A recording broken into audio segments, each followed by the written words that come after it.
It's 2 in the morning. The house is silent, no noise, no conversation, no messages arriving. But inside your head, it feels like someone turned on all the lights at once. You turn to one side, you turn to the other. You close your eyes, and your mind opens. Bills, the future, the children, health, what you said, what you didn't say, what could go wrong tomorrow.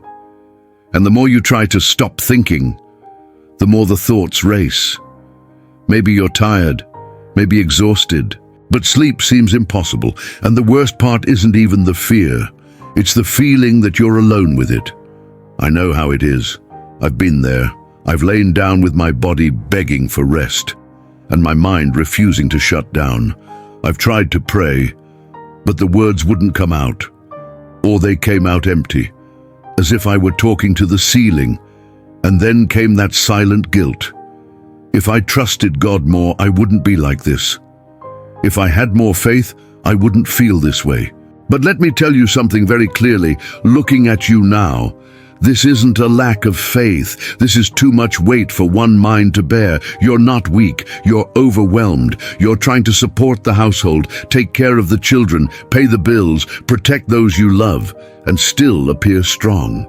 While inside everything is screaming. Maybe you're the person everyone's looking for, but who has no one to talk to. Maybe no one notices how tired you are. Maybe you feel invisible. And if you can't switch off your mind today, this video isn't to teach you to think positive. It's not to give you ready-made phrases. And it's not to pretend everything is okay. It's to help you stop carrying alone something that was never meant to fit inside your head. Stay with me. Breathe. We'll walk through this together. Have you ever noticed that the mind almost never speeds up when life is light? It speeds up when it has weight, when there's too much to deal with. When there's too much responsibility on your shoulders. No one loses sleep because they're too happy. We lose sleep because we're trying to handle everything. The mind doesn't race because it wants to sabotage you. It races because deep down it's trying to protect you. It keeps itself in constant motion like a surveillance system that never sleeps. It observes signs, reviews scenarios, anticipates risks. It simulates conversations that haven't happened yet. It predicts problems that may never exist. It creates possibilities, some real, others only imagined, all in an attempt to avoid pain, error, or loss. It's as if it were saying tirelessly, if I think about everything now, if I calculate every detail, maybe nothing will go wrong later. If I anticipate, maybe I can control it. If I don't relax, nothing will surprise me. The problem is that later never comes. The moment when it would finally be safe to stop thinking always seems to be one step ahead. When you resolve one worry, your mind quickly finds another to fill the space. When one fear dissolves, another arises, disguised as prevention. You close one tab, another opens automatically, and so the mind keeps running, not out of malice, not out of weakness, but because it has learned that staying silent seemed dangerous. And then comes that strange feeling of lack of control.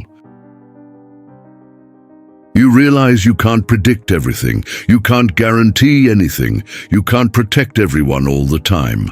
And that's scary, especially when you're the person others depend on. Those who support the household rarely sleep soundly. The body lies down, but the mind remains upright, watching. Those who care for people don't switch off easily, because worry doesn't obey the sleep button.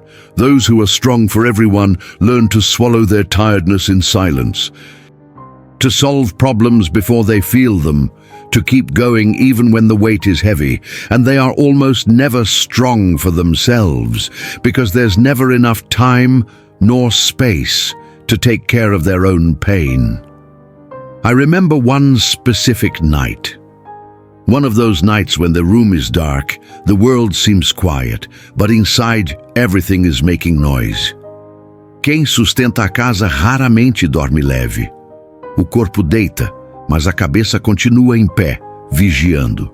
Quem cuida de gente não desliga fácil, porque a preocupação não obedece ao botão do descanso. Quem é forte por todo mundo aprende a engolir o cansaço em silêncio, a resolver antes de sentir, a seguir em frente mesmo quando o peso aperta.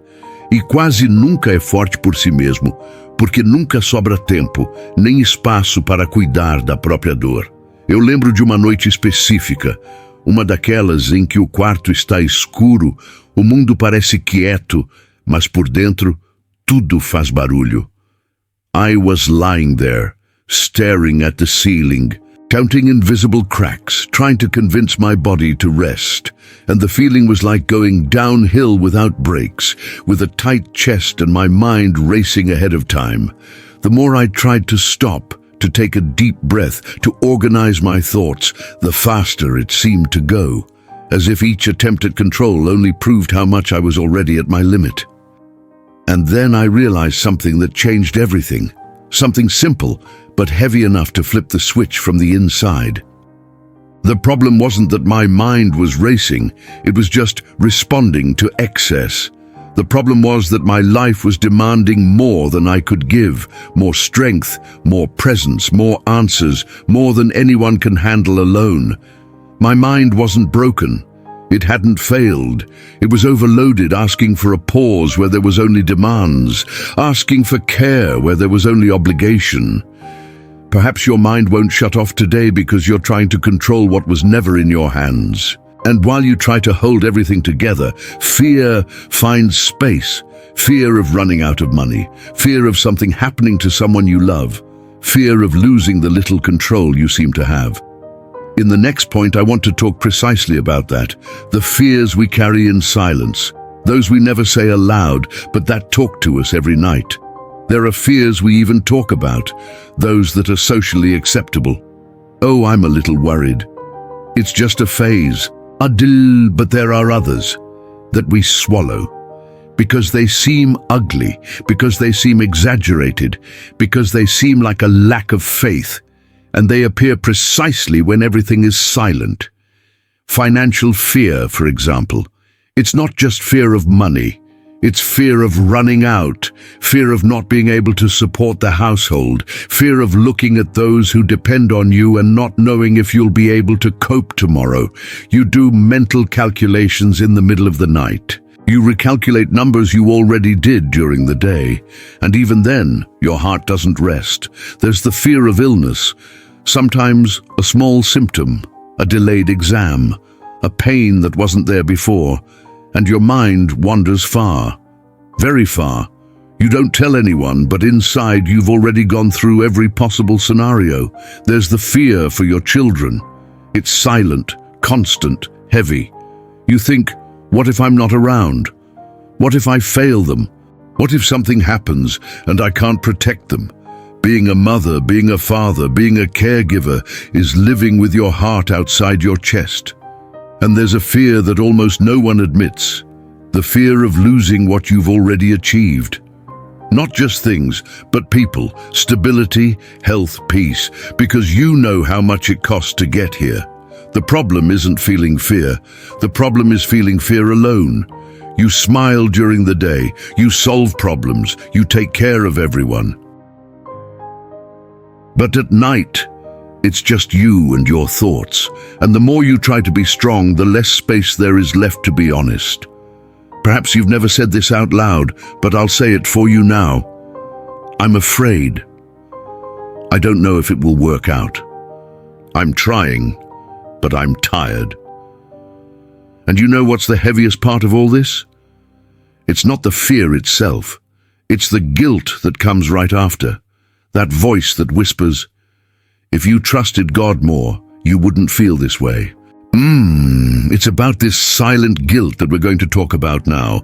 After fear, almost always comes guilt. Not a noisy guilt, but that quiet, heavy, constant one. The guilt of thinking, if I were more spiritual, I wouldn't be like this. If I truly trusted God, my mind wouldn't be racing. There are people going through worse things. I shouldn't complain. And then you don't speak. You don't cry. You don't ask for help. Because besides being tired, you feel wrong. I've thought that before. I've felt like a terrible Christian for being anxious. I've asked forgiveness for feeling fear, as if feeling fear were a sin. But let me tell you something that maybe no one has ever told you. Feeling fear is not the opposite of faith. Pretending not to feel it is. Faith doesn't begin when fear ends. Faith begins when you admit that it exists. And here's a confusion that hurts a lot of people. We learn to confuse faith with control. We think that trusting in God is being sure that nothing will go wrong, but it's not. Trusting is admitting that things can go wrong and still not carrying everything alone. You are not distant from God because you are anxious. You are just too tired to approach Him the way you were taught. Maybe you even pray, but you pray trying to seem strong. You pray beautifully. You pray correctly. You pray hiding what you really feel.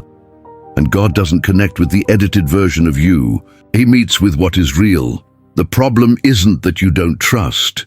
It's that no one taught you how to truly surrender, how to let go without feeling irresponsible, how to rest without feeling guilty, how to trust without denying reality.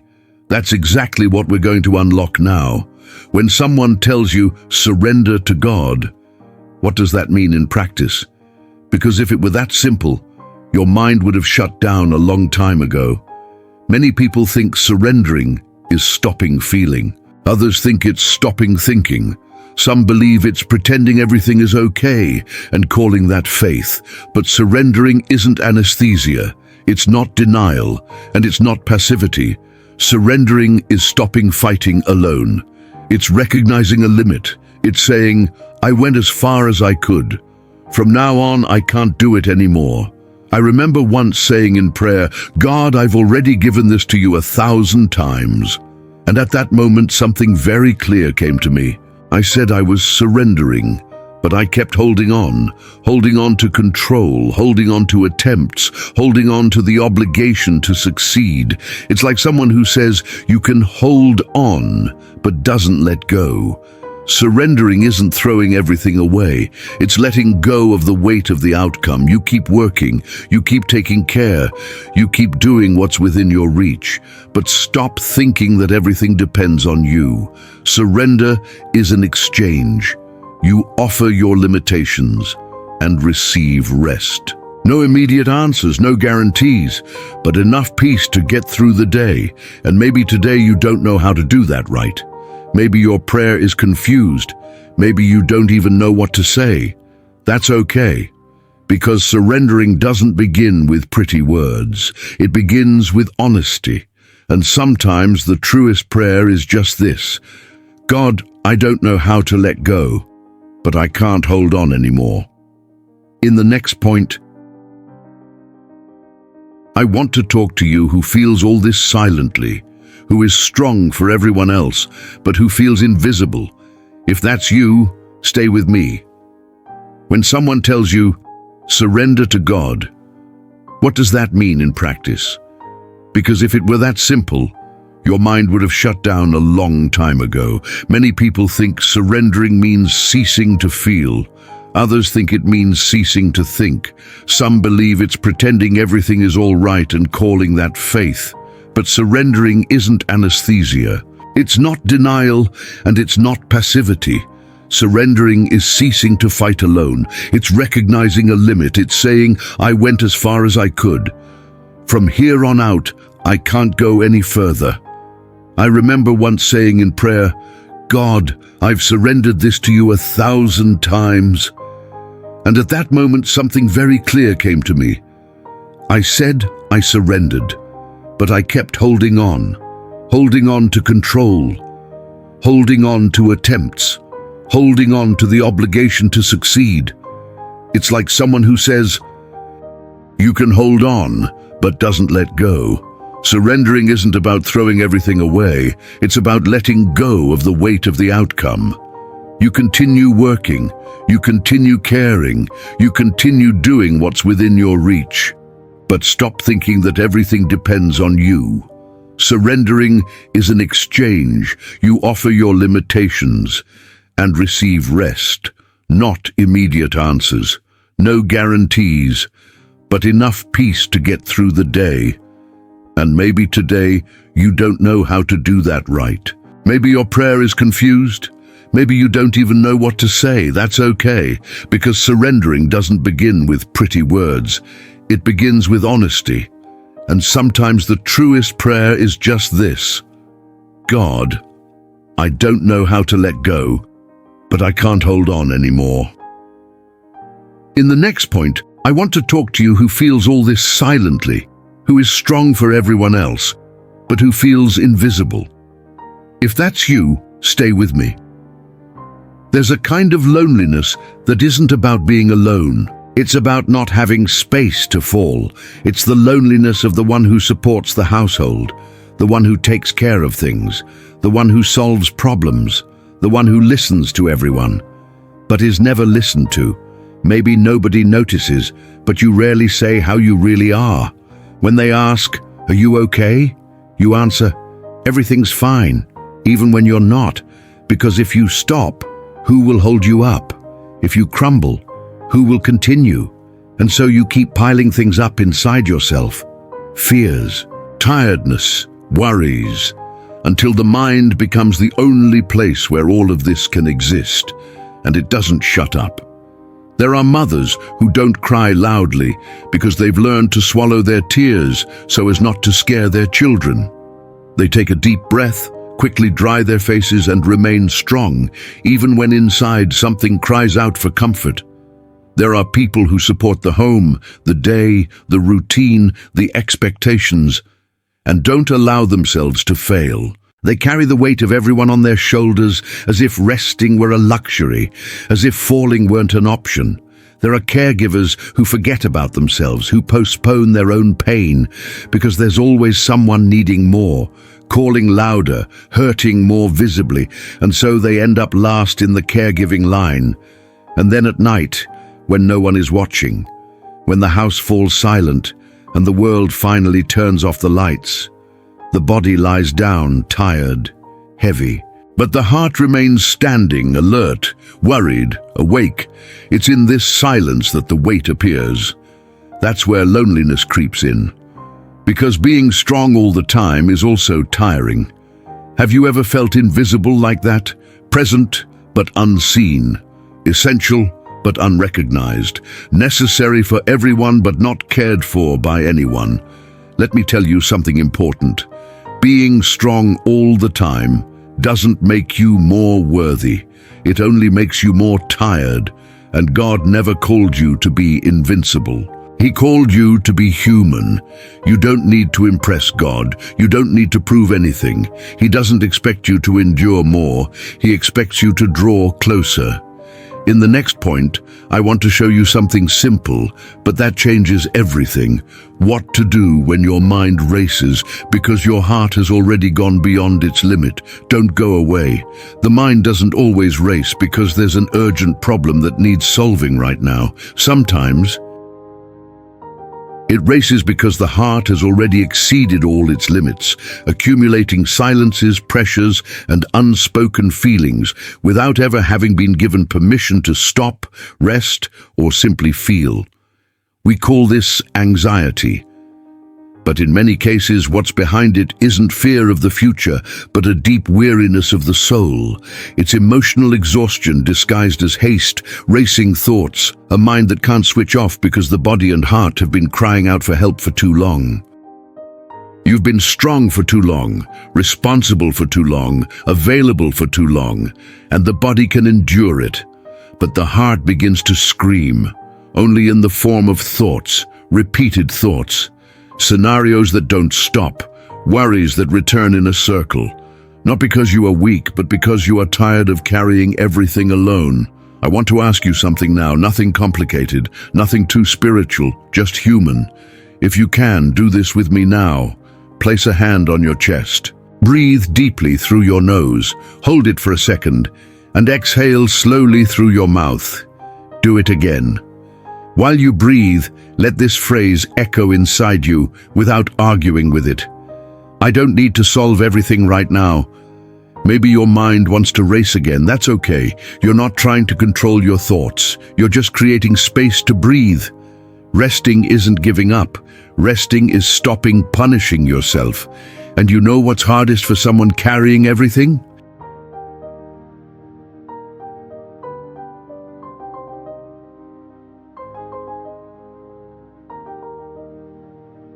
Accepting that stopping is also an act of faith. In the next point, I want to walk with you through something very simple and very true. A prayer without pretty words for those who no longer know what to say. Stay here. Perhaps you even want to pray, but you don't know where to begin. The words seem too big, too distant, and your heart too tired. So you remain silent, or you repeat prepared phrases, or you simply give up. But let me tell you something important. God doesn't distance himself from your silence, he enters it. You don't need a beautiful prayer, you need a true prayer. And if you allow me, I want to pray with you now, without haste, without performance, without a mask. Prayer. God, I don't know how to explain everything I feel. My mind won't stop. My heart is tired. I tried to be strong, I tried to cope, I tried to control, but today I recognize I can't do it alone. Fear has been speaking loudly. Fear of failing, fear of losing, fear of not being enough. Break now, Lord, all the chains of fear and anxiety that bind me inside. I don't know how to surrender everything, but I surrender what I have, my tiredness, my worries, my confusion. Fill my heart with your peace, not the peace of someone who understands everything, but the peace of someone who is no longer alone. If you felt like crying, if something loosened inside, don't be afraid. This is not weakness. It's the beginning of rest. Now, let me tell you something to close this conversation with truth and hope. If your mind hasn't completely switched off yet, that's okay. Rest doesn't happen all at once. It starts slowly, like someone finally sitting down after a long day on their feet. Maybe you won't leave here with all the answers today. Maybe the problems are still there, the bills, the responsibilities, the worries about those you love. But if something has changed, maybe it's this. You realized you're not alone, that you're not weak for feeling, that you're not less spiritual for being tired, that you don't need to punish yourself for not being able to handle everything. God isn't asking you for more effort, he's offering you rest. And rest isn't the absence of problems, it's God's presence in the midst of them. Perhaps tonight, when you lie down, your mind will still try to race. If that happens, remember this. You don't need to solve everything now. You don't need to guarantee tomorrow. You don't need to carry the world on your shoulders. Do what is within your reach, and what is beyond you, leave in the hands of the one who never sleeps. If you arrived here feeling invisible, tired, not knowing how to pray, know this before you leave. You were seen, you were heard, and you are not forgotten. Perhaps your mind won't shut down tonight, but may your heart be able to rest a little longer. And sometimes, that's enough to keep going. If this video spoke to you at any point, if any part seemed to have been made exactly for what you're going through, don't keep it to yourself. Sometimes, the strongest person you know is precisely the one who needs to hear this the most. If you feel it in your heart, leave a comment below. You don't need to explain everything. It can be just one word. It can be just, "I'm tired," or "I needed to hear this." This isn't self-promotion. It's humanity. And if you want to continue walking with me, subscribe to the channel and stick around. This isn't a place to fake strength. It's a place to learn to rest. Now, before you leave, I want to invite you to the next video that will appear on the screen. How to rest in God when everything depends on you. For those who never stop, never switch off, and never allow themselves to fall. If you feel that everything depends on you, if you don't know how to stop without feeling guilty, this next video is a further step in this rest that began today. It's not about abandoning responsibilities. It's about stopping carrying the weight of the world alone. Click on the video. I'll see you there.